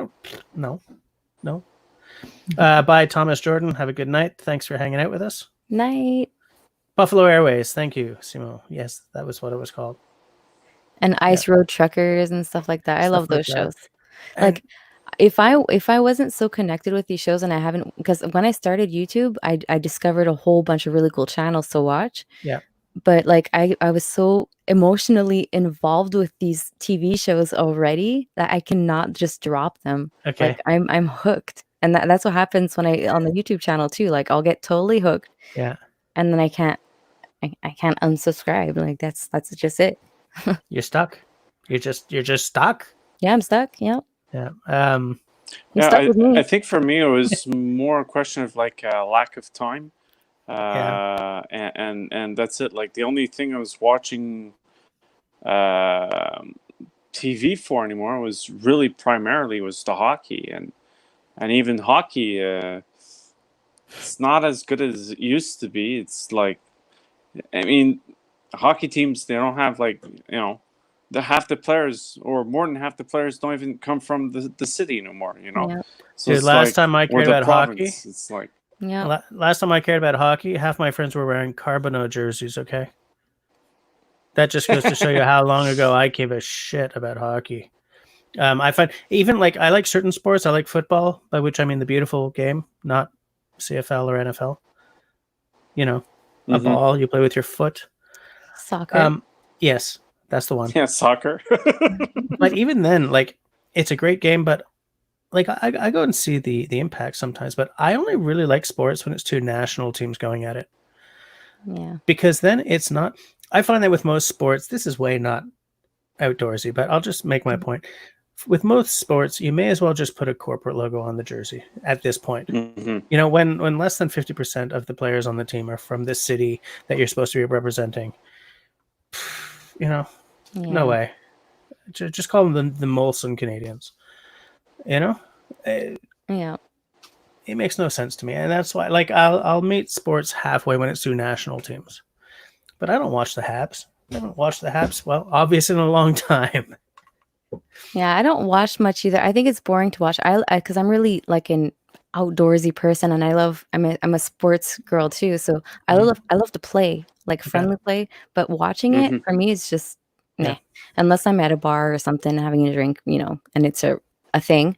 But I mean, other than that, at home I will not watch it. Yeah. No, especially with where you live, there's so much going on outside your door, Yeah. right? I mean, Yep. why would you waste your time watching the hockey when you can just go outside and there's life out there? Yeah. But in the wintertime at -30 and like, really bad storms, I watch a lot of TV. Okay. A lot. Hey, Hawaii Volcano Squad's here. Hi, how's it going? Oh, Mark Putman's is reminding me of the good old days. Cornwall, Richard Dryden. Outdoor says we haven't had cable in 12 years. I know this is hard to believe, but I've never 12 bought a years, TV. that's actually pretty good. Yeah. Yeah. I love watching the news too in the morning, but like I sort of switched to radio a few years ago. So I don't know, I've been watching Yeah. a lot less, but now with the daily how do you call that? The daily- news conference. yeah. Anyways, the local Quebec news daily for Yeah. the everything going around. Mhm. I've been watching that on the news and stuff. So it's back on. TV's back on in my house. Yeah. My wife and daughter watch a lot. Thing is, I find that because if somebody subscribes to me and they have a channel, I'm gonna meet them halfway. I'm gonna watch their stuff, Mm. and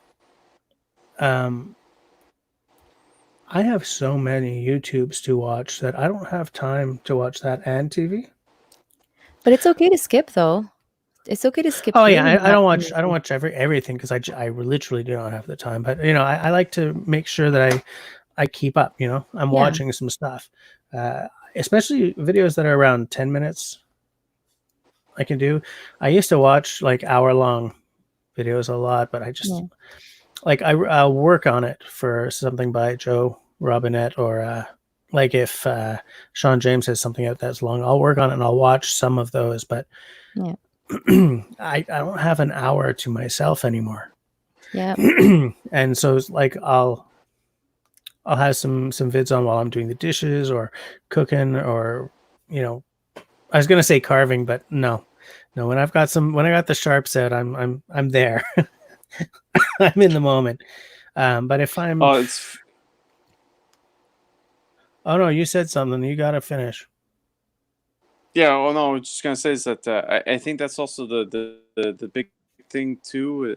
I mean, TV on demand. It's been around for a while, but nothing's more on demand than YouTube, you know. Yeah. Yeah. And I think I actually said before, he doesn't watch TV no more. He watches YouTube, Mhm. and I think that's been a big difference for me too. You know, I tend not to watch that much TV no more just because of that. And when I say TV, I'm also including like Netflix and other like Mhm. services that I do have, because I will watch some stuff occasionally. Yeah. Like sometimes when I want to watch a movie, or for example, I have like an hour or 2 hours to kill. Maybe I'll watch a movie, but you don't watch a movie every day. You know, I No. will watch YouTube every day. Yeah. Yeah, absolutely. I feel you. And I used to watch a movie every day because, I mean, as I said on several occasions, I essentially went to film school, right? So Yeah. I used to watch many films, and I still, It's all crap now anyway. So well, you know, every now and again, yeah, I get really pleasantly surprised by something, but you know, Yeah, I have my TV shows, and the ones that I watch with Ben, we really do not have the same taste in TV. And I watch lots of YouTube, and he doesn't. We Mhm. we really watch two different things, so it's hard to find common ground. And so, Yeah. like those Mhm. things that we watch together uh, religiously. But like we have to like literally put it in the schedule because I'm too busy watching my YouTube stuff, and he's too busy watching his stuff. So it's like, okay, Welcome to we my watch this life, tonight? Mallory. Yeah, I mean, we've been like that for years. And except I think that you and I are the same person in this. Yeah. But Oh yeah, of course, you're a creator. I Yeah. mean, no, Yeah. they don't get it. They just Yeah. they can't understand it. Yeah. I do want to say to Hawaii Volcano Squad, I'm glad to see that that's really moving for you now. That's going to be really cool. Man, put up photos somewhere. I'll look at that. Mark, he's going to be actually, yeah. How far up the volcano is your place? I remember when you were on a couple of weeks ago, you showed some pictures, but I didn't really get a sense for how far up the volcano it was. 3,500 feet of goodness. elevation. Okay. 3,500 feet. Wow. Yeah. I would love a porch where I can sit there and have my morning tea, maybe a light mist falling down, and there's that kind of vista. I'd be like, God, you can take me now. I'm going to die a happy man. I'm not actually a God guy. I'm just being an ass. How many meters is that? I'm only familiar in meters for the altitude since here. No, I'm gonna that check real quick. Oh, I don't understand numerically what he just said. I'm just thinking that's that's well over a kilometer. yeah. Mauna Loa states It's like I'm what 1,100 1.2 meters. kilometers. It says. 1,100 meters. Oh, there you go. Yeah, Yeah, 11. that's Okay. that sounds amazing. I'm gonna check how high I am. I don't remember. But you're partway up a mountain too, right? Yeah, but it's a small mountain, you know. It's Well, it's a Quebec mountain. yeah. Yeah. Mountain. Yeah, you're probably like 200 meters up. No, I max. think I'm like 550 something. I'm up yeah. there. Yeah, I'm up there. I'm up in the mountains. Sounds nice. I'm gonna check real quick. I think the highest point. Oh, I have actually a topographic map of my property, but I think it's too far away. Got I'm it. just gonna check my app. Yeah, because now I'm curious. Okay, I'm hurrying up. No pressure, but Yeah, no pressure. That's right. Where's my altitude app? 537. Yeah, that's right. I remembered right. 537 meters. Well, not bad. Not that's bad. pretty good actually. Yeah. Yeah. I do like a good mountain range. When I was, kicking around British Columbia, man, I developed a real enduring love of mountains. I don't want to be a mountain climber, because I've got a wicked fear of heights. But I love staring out at like a mountain range, like, mountains, and they turn into like a misty blue as they Yeah, disappear up in the yeah. clouds and just I took my drone up and I did a 360 view just to see what was on the other side of my mountain. That was okay. so cool. I saw like these weird mountains that I've never seen before. So it's really cool. I'm gonna have to show that one day. Yeah. Yeah. What is an altimeter? He says, Simon Flores says, your phone has a altimeter? Yeah, it tells you how high you are. Oh, well, I just have an application, so. Does my phone have an altimeter? Probably similar. This is measuring in level. I know. Yeah, I'll I'm not explore sure. that. Yeah. I know the highest point of my not gonna- mountain isn't at my house. It's higher up on my property, but because Mhm. like when you go up on where my orchard is, even higher, that's the highest point. Okay. But I don't know how high it is. Maybe closer to 600. Still, you're half a kilometer up. Yeah. Sounds good to me. Yeah, it's awesome. I feel like I'm the queen of my own mountain here. Mhm. It's pretty cool. Yeah. Seriously. Now, does that I have a change? tendency of always. Sorry, No, you go first. go on. No, because I'll just. Oh, I was. Yeah, okay. I was just gonna say I have a tendency of always wanting to climb up and go higher. I think it's just because I like to see the view. Yeah. So it's like I think that's my thing. Why I tend to try to always want to climb up somewhere. It's like I gotta see what's out there, you know. Yeah. Yeah, I'm like you. I always want to see over the next mountain. Yeah, well, if you're lost in the forest and you can't find a direction, go up there. Yeah. Yeah, or follow the river first. But Yeah. I don't know. I'm just taking a look. Grace says, I think the highest I've ever been was Mount Alyeska. Haleakala? Oh no. Oh, Is no. that in it's about 10,000 feet. There were days that were literally in the clouds. Wow. Haleakala. Was that with the army, Grace? Because I think she's ex-military, right? I thought she was Navy for some Or reason. Navy? Yeah. Well, I mean, I have a hard time figuring the differences of the types of armies in the States. La Marine. Yeah. I don't know who I was telling about this. Hey? Yeah, go on. No, man, I've been blithering this whole damn hour and 42 minutes. I'm giving you some, especially because Serge came on and just sat there silently for like 10 minutes until Martin and I sort of forced him to, hey, Serge, how's it going? So My mic wasn't working. Well, okay, Oh there's no. Yeah. Does Air Serge have a Force. channel? Hmm? Does Does what? Serge have a channel? I saw a video that you made about your divorce, but was that on? Did you put that on YouTube, right? You have a channel? Well, no, I don't really. Well, I have a channel. Well, but I don't have like anything really that public, you know. Mhm.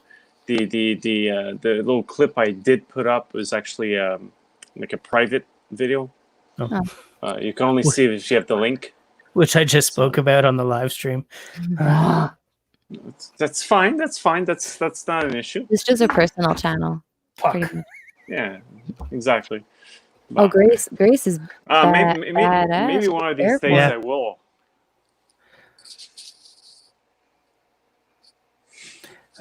I have a brother and a sister who are both in the RCAF, so I have a respect for the Air Force. I tried and failed to get into the Royal Canadian Navy, so I have a chip on my shoulder about the Navy. And it's funny. I think Navy's cool. I like boats, and it's funny because I like sailing. I like boats. I like stuff like the Navy and the Coast Guard, but I'm wickedly afraid of deep water. Like wickedly. I would go down to the Vieux Port here in Montreal, the whatever that's called, the port, Yeah. and I'm The standing old there port. and I'm standing there on a dock looking down the side of a ship, and as the side of the ship disappears into the murky ass water in our filthy port, man, that creeps me out something fierce. Something about deep water that just not great at it. Yeah. It's partly related to your fear of heights. You know, it's just kind of Yep. like you don't see the bottom kind of thing, so it Maybe. just seems to go on forever. So it's probably related. I'm guessing.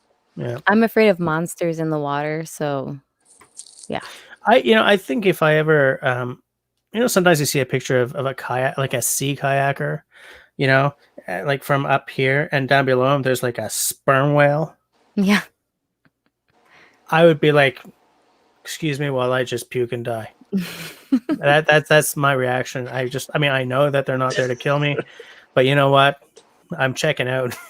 You gotta wear a diaper when you go kayaking. Well, this is getting awkward. Maybe I do. I'm sorry. But yeah, no, I mean, yeah, you're right, because stuff like that freaks me all the way out. I know it freaks me out. I had a spot where I would go camping and I'd have to cross the river with all my stuff in a bag, and it would freak me out every time. I'd be so afraid. Like that's why I swim so fast. I swim really fast. I can't go underwater, but like I beat everybody who goes underwater with my head over water. Because And you're just I like, swim get me so the hell fast. out of here. Oh man, like I'm unbeatable. It's crazy I mean, for my friends, I mean, Yeah. I'm not a pro, but yeah, I swim pretty fast. Yeah, man, deep water, yikes. Hawaii Volcano Squad is helping Mallory and me out, obviously. Tiger Sharks have eaten fishermen and kayaks recently. Okay. That's good to know. It's okay, I'm safe, I don't fish. Outdoor Delber says, I'm afraid of bats. Really? Yeah. Yeah, I'm afraid of bats. Just like Batman. Oh, jeez. Outdoors, Bruce Wayne. Except with less money and no bat cave. Well, he may have a bat cave. This might be a disguise. Yeah, exactly. Like a bat semi-permanent shelter. Just taking a look, making sure we're not getting too late on the conversation. No, the time there's still like My swallows that are nesting right now in their nesting boxes, they really don't like my drone, and they went to dive for it and seriously almost had a collision with them. It was really scary. I like first fly out. And yeah, I've been having a hard time with my drone these days. yeah, that's the swallows, they can move fast. Hey, how the hell are your chicks? Okay, so I'm gonna do an update video on that on Saturday to show you guys, and I got some changes coming up with my channel too. Actually, I'm thinking of doing a French channel altogether and just private all my French videos from this channel. And anyways, I'm still thinking about it. Okay. And so, yeah, I'm gonna do an update on that. There's about 20 of them that are walking out of 35.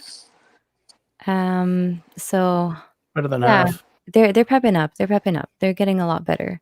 There's still some. I think I'm gonna have to put some down, but I don't think they're gonna last 4 more weeks because I'm probably gonna put them. I was gonna say put them in the freezer a little bit early because of that. Because I don't think they're gonna go through more than 8 weeks. So Okay. we'll see. We'll see. But I've been spending hours and hours with them. Well, you're caring for them, I mean, it takes a while. It takes a while. What? It takes a while. Yeah, It takes because a I've while been doing some pretty crazy stuff for them. Yeah. I've been taping up their feet. I've been giving them some minerals and some weeds from the garden that I found that were beneficial for them. Yeah. So if it works, I'm going to do a results video on that. But yeah, I'm not going to post something out and say what I did if I know it doesn't work. So I'm going to wait to see if it works really. Yeah. Yeah. I get that because you don't want to make it sound like you got the secret and then. Yeah. Yeah. Freezer camp. Yeah, there you go. Yeah. What kind of swallows? There's the hirondelle bicolore, and I have les rustiques. So the black and white ones, and the blue and sort of orangey ones. Mhm. Yep. And do you have them like on purpose, or do they just live at your place? I built when I got here there was one nesting box, but Okay. yeah, they came back year after year, so I figured I'd make some more because there was a lot of babies. And so last year I think I said goodbye to like 34 of them. Wow. Yeah, so and then they came back, so I can't wait to see how many babies I get this year. Wow, when you said you had swallows, I thought you meant like 4, 8 kind of thing. Yeah, well, they always come back, so and they have a really nice spot here, and I've been trying to get them to reproduce a lot because they're really good for mosquitoes and all those bugs and stuff in the garden. So You know what else is good for mosquitoes? bats. Outdoor dauber bats. Yes. Yeah. I had I this have bats. conversation. I lost this argument. I wanted to put a bat house up in the backyard. I still think that one day I will have a bat house somewhere. You should. But, They like yeah. it really high on the south-facing wall. Yeah. Dragonflies are also very good against mosquitoes. They're I think they're biggest predators actually. Yeah. I think it's hard to build a dragonfly box, though. This is true. This is true. Hard to ensure myself of a, I'm really fly. lucky. I have like all the types of insects, but I have the good ones and the bad ones, so they sort of like eliminate themselves, which is pretty cool. Yeah. Yeah, well, that's what you have when you have like a healthy environment, right? Like everything is working, so everything is in balance. You don't end up with like a bazillion mosquitoes taking everything down because you've got predators to take down the mosquitoes. You've got, everything is growing in. The cycles are moving as they should. Yeah, definitely. So I got lots of bees. I didn't mow the grass once this year, and so the wildflowers are out. It's so crazy. I was walking through it, and it was all the way up to my waist. Wow. I was like, wow. Going through the orchard, it's crazy. I stepped on a few snakes and on a few frogs, but yeah, I guess that's I wear shoes now. Yeah. That's I a would good plan. too, actually, at that point. Yeah. I support you in this, Mallory. Yeah. I hate wearing shoes. Like I'm always barefoot, but since I don't mow the grass, I cannot. It's so bad. There's wildlife everywhere. Yeah. Well, I mean, that's the magic of being out there, right? I just want to point out what HVS said. I've not decided to build a chicken coop yet, just raised planter beds. So I guess he's planning to do a little bit of crops and stuff. Outdoor said that if God hadn't created mosquitoes, he wouldn't have had to create bats. Yeah. Mark is going. House sparrows. What are those? I have no idea what kind of swallows those are. I've missed it. Mark Putman says, if ever you have issues, talk to me. The British house sparrows are devastating. British house sparrows there you go. are devastating the swallows, especially in city areas with boxes that prefer the well, yeah, those are just the brown sparrows, aren't they? Sparrows do tend to become the dominant. Oh, yeah. Yeah, Jess, I don't know if you're. Sorry, I don't know if you've been following Alain's personal Instagram, but he's been taking a lot of pictures of birds lately. Alain knows his some of the stuff is. Yeah, well, some of his pictures are pretty impressive. I find. Yeah, to anyone who upped his game like crazy. Yeah. Alain, are you allowed? Like, will YouTube let you put the link to your Instagram in the side chat there? I don't know. You should. Is he a moderator? He's not a moderator. I plugged He's him. not a moderator. Sales, are you a moderator? Yeah, I am. I should probably do it So you do it. Alain Belso. if I could. Alain Belso, yeah. If I could get to it. There you go. You can do it, Serge. I believe in you.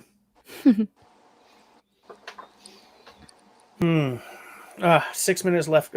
5 minutes left, guys. How are This- you on your watch time? You know what? I don't know. I haven't even been paying attention lately.